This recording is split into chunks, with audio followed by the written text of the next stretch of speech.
удушающий. Самое интересное, что я вот,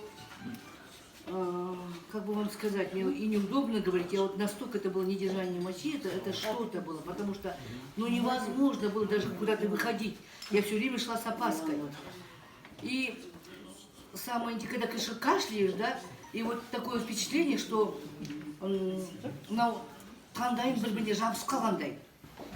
Я вот, у меня такой момент был, один раз я сама, можно сказать, сама себя спасла.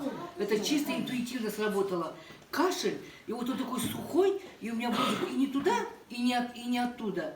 И все вот это все слипло. Я подхожу к раковине, лежала вот такая, бокал, по-моему, даже с заваркой. Какой там его полоскать не до этого было. Быстро раковину открыла, воду открыла, и раз раковину себе брызнула просто туда, чтобы таңдайым отлипло.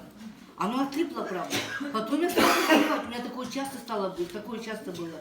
И вот у меня девчонки-то вот сидят, подружка, мы сколько лет дружим. Я вообще у них в компании самая молодая, но самая больная, будем говорить, была. И вот этот кашель мой действительно всегда меня мучил, и я всегда страдала, и мне всегда было стыдно ходить в гости. Но такой возраст у нас, знакомых очень много, мы местные, и я, и супруг, и родственников много, и знакомых много, и друзей много. Мы, короче, начиная с понедельника, может, только не захватываем, вторник всегда, и до конца воскресенья у нас все время мероприятия, то в кафе, то в ресторанах, то дома. И ходить, конечно, было иногда вот, ну, неудобно, потому что я стеснялась своего кашля. Мне было действительно удушье. И когда тебе напрямую задают вопрос, у вас не туберкулез, и там, допустим, даже твой бокал, я же чувствовала, что я себя человеком третьего сорта чувствовала, что мой бокал стараются вот не трогать, не затрагивать. Но потом вот, пропив эти витамины, у меня потихонечку кашель мой прошел. Я сама не заметила, как это прошло. И вот в действительности было, вот я не могла есть ни курагу, ни орехи, ни изюм. А мне же сладкое нельзя, потому что сахарный диабет. Я ела только такое вот, курагу, изюм, орешки, вот такое все. И я не могла есть, потому что все вот здесь застревало.